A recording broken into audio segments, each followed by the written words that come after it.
देवाधिदेव मूलनायक शांतिनाथ भगवान का जन्म कल्याणक, तप कल्याणक और मोक्ष कल्याणक कितने होते हैं? 5। कितने होते हैं? 5। और अपन कितने कल्याणक मना रहे हैं? 3। ये 3 कल्याणक वास्तविकता में यदि एक बार पूर्ण मनोयोग के साथ में इनकी आराधना कर ली जाए तो हमारे जीवन में भी कल्याणक आने में समय नहीं। सौधर्मेंद्र भगवान का गर्भ कल्याणक मनाता है, सौधर्मेंद्र सहित अन्य जीव भगवान का जन्म कल्याणक मनाते हैं। जन्म कल्याणक के पश्चात में सौधर्मेंद्र भगवान का दीक्षा कल्याणक मनाता है। भगवान का जब गर्भ में आए तो सौधर्मेंद्र गर्भ कल्याणक मना करके चला गया। भगवान का जब जन्म हुआ तो एक दिन के लिए आया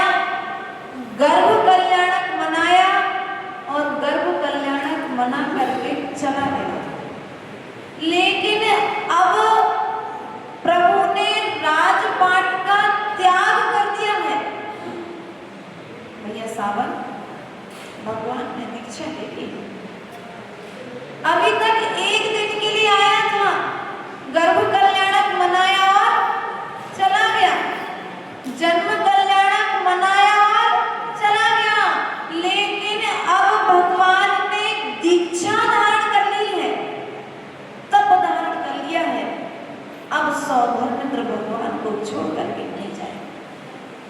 अब जहां जहां पर भगवान का विचरण होगा वहां वहां पर सौधर्मेंद्र प्रभु की सेवा करने के लिए तत्पर रहेगा। ऐसे शांतिनाथ भगवान जैसे ही भगवान को केवल ज्ञान हुआ कि सौधर्मेंद्र ने जगह जगह पर पहुंच करके समोसण की रचना, कमलों की रचना देखकर अतिशय प्रकट होने लग गए। इसलिए प्रिय बंधुओं, भगवान का जन्म जन्म के लिए नहीं है। क्या भगवान का जन्म जन्म के लिए नहीं है?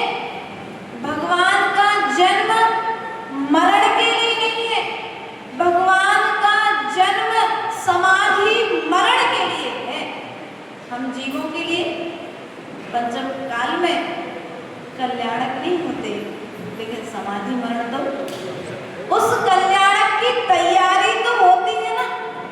इसलिए प्रतिपल भगवान का जन्म, गर्भ, निर्माण, तप कल्याणक, केवल ज्ञान कल्याणक जो आपको मनाने के लिए मिल जाए तो समझ लेना भगवान का कल्याणक नहीं मना रहे हो, तुम अपने कल्याणक मनाने की तैयारी कर रहे हो। इसलिए प्रिय बंधुओं, आज के दिन उस भव्य जीव ने जन्म लिया।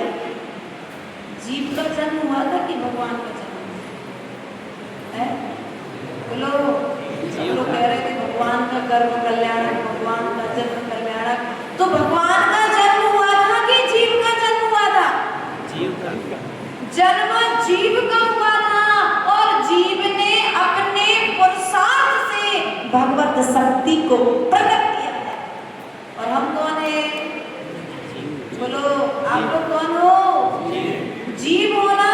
तो जैसा पुरुषार्थ प्रभु ने किया है, यदि वैसा पुरुषार्थ तुम करोगे तो निश्चित तुम भी एक दिन भगवान ने अपने देशना में यही कहा है, जैसे जैसे कार्य हमने किए हैं वैसे वैसे कार्य तुम करते चलो, तुम्हें हमारे जैसा बनने में समय नहीं लगेगा। इसलिए प्रिय बंधुओं, भगवान की पूजा भगवान के लिए नहीं है, भगवान का कल्याणक भगवान के लिए नहीं है, भगवान की पूजा भी हमारे लिए है, और भगवान का यह उत्सव भी हमारे लिए है। और भगवान का आज अपन महोत्सव मना रहे हैं। सामान्य व्यक्ति का जन्मदिन, जन्म क्या करते हैं? उत्सव मनाते हैं। आज महा महोत्सव है, क्योंकि उन्होंने संसार की यात्रा को आज के दिन ही समाप्त, और हम सभी को भी जन्म जन्म और मरण से मुक्ति पाना है। तो ऐसे शांति प्रभु की आराधना जब तक करते रहना है जब तक हमारे कर्म शांत। अच्छा, तो एक बात बता दो, कर्म शांत करने के लिए शांतिनाथ भगवान की पूजा बस करोगे कि पार्श्वनाथ की भी कर लोगे? कौन से भगवान की पूजा से कर्म शांत होंगे? सब भगवान, सभी भगवान से।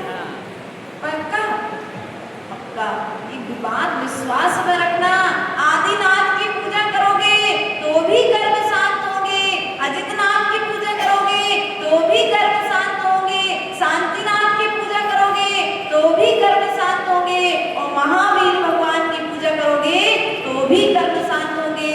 वरना लोगों ने क्या किया? ऐसा मान लिया शांतिनाथ की पूजा करो तो शांति हो जाए, पार्श्वनाथ की पूजा करो तो तुम लोग समझते हो सब चीज, क्योंकि करते तो अपने ही लोगों में से लोग करते ना ऐसा। इसलिए ध्यान रखना, ऐसा नहीं करना चाहिए। ऐसा करने से हमारे सम्यक्त में दोष क्या है? चल जो अगाढ़ परमोगाढ़ जाति जो 3 दोष आए हैं, उन दोषों में से जो चल नाम का दोष है, वह दोष हमारे सम्यक्त में लगता है। इसलिए सम्यक्त के दोष से यदि बचना चाहते हो तो जितने मन से तुम आदिनाथ की पूजा करते हो, उतने ही मन से 2400 भगवान की पूजा करना, निश्चित ही तुम्हारे कर्म क्षय हो जाएंगे। आज भगवान ने जन्म प्राप्त किया है, हम यही भावना करते हैं कि भगवान आपका जन्म हमारे लिए समाधिकरण का कारण बने, आपकी देशना हमारे जीवन को सार्थक करने का कारण बने। क्योंकि इस पृथ्वी पर गर्भ में तो बहुत सारे जीव आते कि नहीं आते, लेकिन जन्म नहीं ले पाते। मनुष्य पर्याय में बहुत सारे जीव आते हैं माँ के गर्भ में, पूर्व जन्म में भाई गई भावनाओं के फल से गर्भ में तो आए, लेकिन जन्म नहीं ले पाए। और बहुत सारे जीव जन्म ले पाते हैं, लेकिन जन्म का फल दीक्षा धारण नहीं कर पाते। क्या है? आचार्य गुरुदेव ने लिखा है शांति ध्यान में, गर्भ की सफलता जन्म से है, और जन्म की सफलता दीक्षा से है, और दीक्षा की सफलता ज्ञान से है, और ज्ञान की सफलता केवल ज्ञान से है, और केवल ज्ञान की सफलता निर्मल है।